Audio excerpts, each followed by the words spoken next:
We live in a time where music is so widely available. In just a few clicks, you can stream everything from Drake to Beethoven to the Lord of the Rings original soundtrack. Which admittedly is an absolute banger. Yet, whenever we see a local band promoting their own music, we tend to cast it aside as not being quality enough for us to indulge in. Why does listening to a local artist seem like a bigger bridge to cross than listening to, let's say, a new Harry Styles track? I mean, come on, it's Harry Styles, the voice of an angel, looks to die for. This guy's drip is so clean, his name is literally Styles. And that's not to say you shouldn't listen to and support artists of his caliber. But why do we give these bigger artists the benefit of the doubt with whatever new song they're promoting that's produced by the best recording engineers using the best session musicians in the business with the backing of a major record label? Well, I guess I answered my own question there. It's safe. It's safer to assume that the latest release from insert famous artist name here is going to be worth our time than it is to scour local venues, mostly social media these days, for a chance of finding a new artist that we connect with. When so many people are clamoring for our attention at all moments of the day, it becomes overwhelming, and the safe option becomes more appealing. We have all of these major artists with major marketing budgets put in front of our faces, all of these Spotify playlists already curated for us. Why spend the time and the energy engaging with local music? I get it. It's not the thing on top of most people's lists, but it should be, and we're going to tell you why.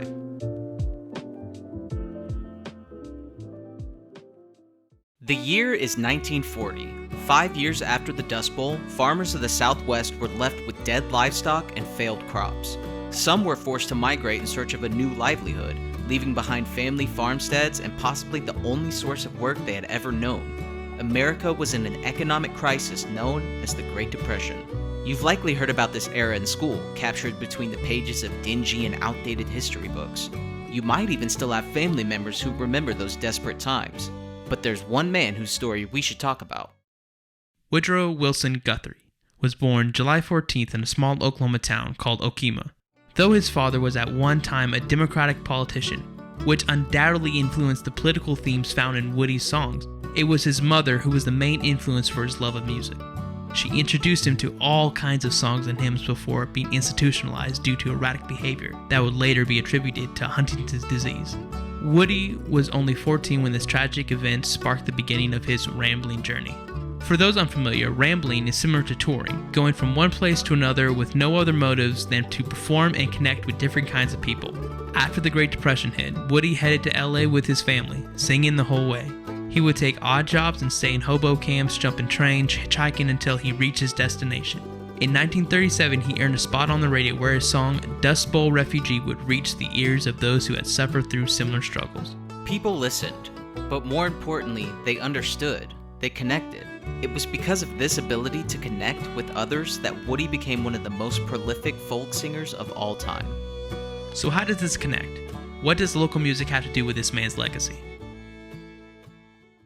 Now that live music has been halted, seemingly indefinitely, local musicians are struggling perhaps now more than ever. But maybe, like Woody, all they need is people to listen. With the increasing digitization of music, one thing that has changed is the aspect of connection. It is easier than ever to listen to music from anywhere in the world, something that greatly benefited Woody's career. His songs were well written, of course, but they also reflected the feelings and experiences of many Americans more closely than the overt patriotic music of the fading World War I era, especially in the wake of events such as the Great Depression and the Dust Bowl. That feeling of solidarity and camaraderie is uniquely fulfilling and not often replicated by those unfamiliar with the experiences of those around them. Perhaps now more than ever, music as an art form is being homogenized and commodified to please the least common denominator, while much of the variation, passion, and thought that so many artists put into their work gets lost in the algorithms. In this age of superficiality and the obsession with status, we have a tendency to regard numbers as signifiers of quality. Whether consciously or not, when we look at an artist's page on social media, we immediately begin to form an opinion on them based on their numbers. And that's not necessarily a flaw. It's just one of the ways that we've learned to filter through the massive amount of content we encounter daily. But stats such as follower or listener counts are not genuine reflections of quality or personal compatibility, especially considering the myriad of ways we connect with and experience art. Local artists fighting over scraps of attention as the only means to get ahead due to the stigma granted to local music as being inferior is not only demoralizing, but it's something Woody Guthrie wouldn't stand for. He didn't stand for. The classic "This Land Is Your Land" is about the shared opportunity we are all supposed to have. Woody created his art with the knowledge that it's not just the few wealthy and lucky that are deserving of our time and energy, that we are not meant to live apart from those around us, but in unity, and that everyone has a story to tell, and sometimes we need to be the one listening. There's a big high wall there that tried to stop me. The sign was painted, it said private property. But on the backside, it didn't say nothing. That side was made for you and me. We're not saying you have to swear off the top 40, delete your Spotify, and only listen to locally produced vinyl records. As previously stated, not everyone has the time, energy, or the know-how to sift through all the available channels and discover artistic talent in their community. But if you take a chance on the people around you, give them the opportunity you yourself wish to be afforded, you could change someone's life. Hell, you might change your own. In the links below are playlists filled with Oklahoma artists you should check out. We also stream every Friday with some of the best the scene has to offer, whether known or not. We would love if you would join us in growing this platform based on the knowledge that local music is worth your time as much as any other. In some cases, maybe more than.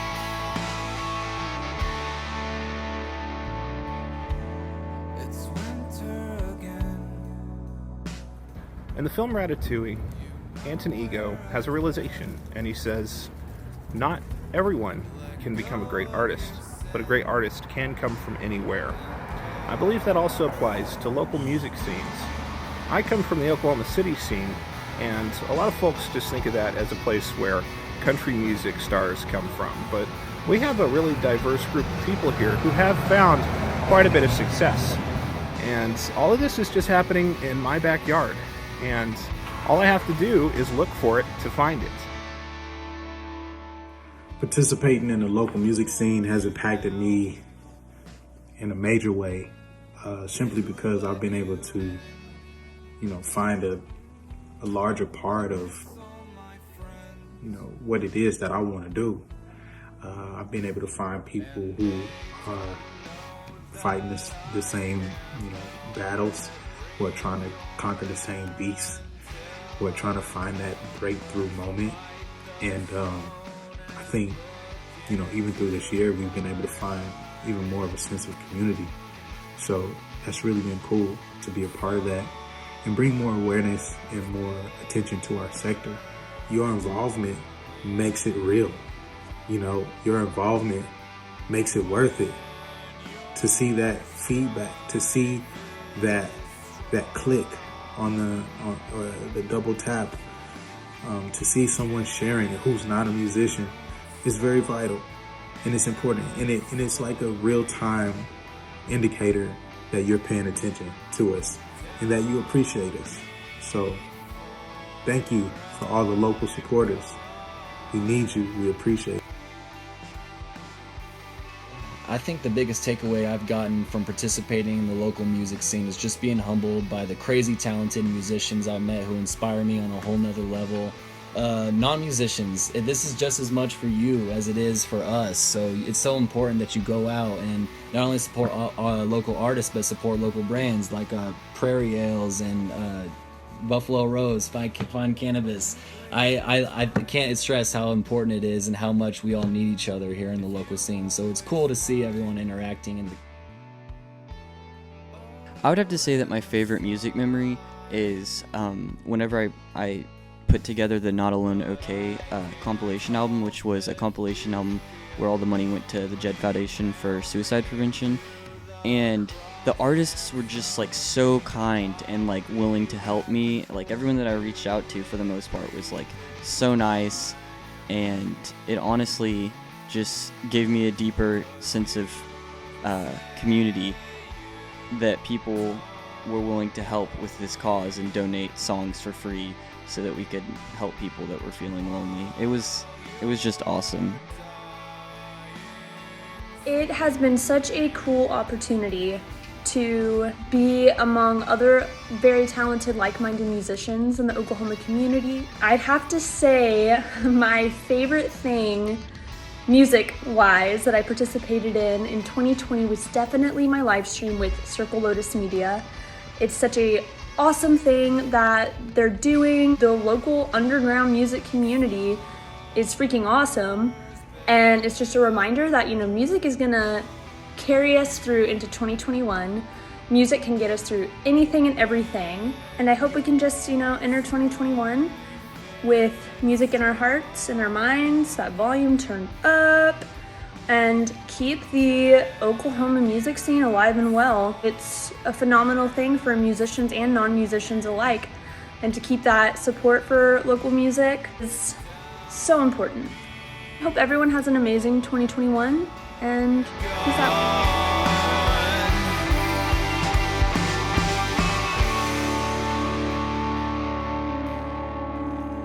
The local music scene to me is a lot more than just a place for great music, and of course it is that, but it's also a community. It's also a flesh and blood gathering of like-minded people, and it really gives you a place of belonging.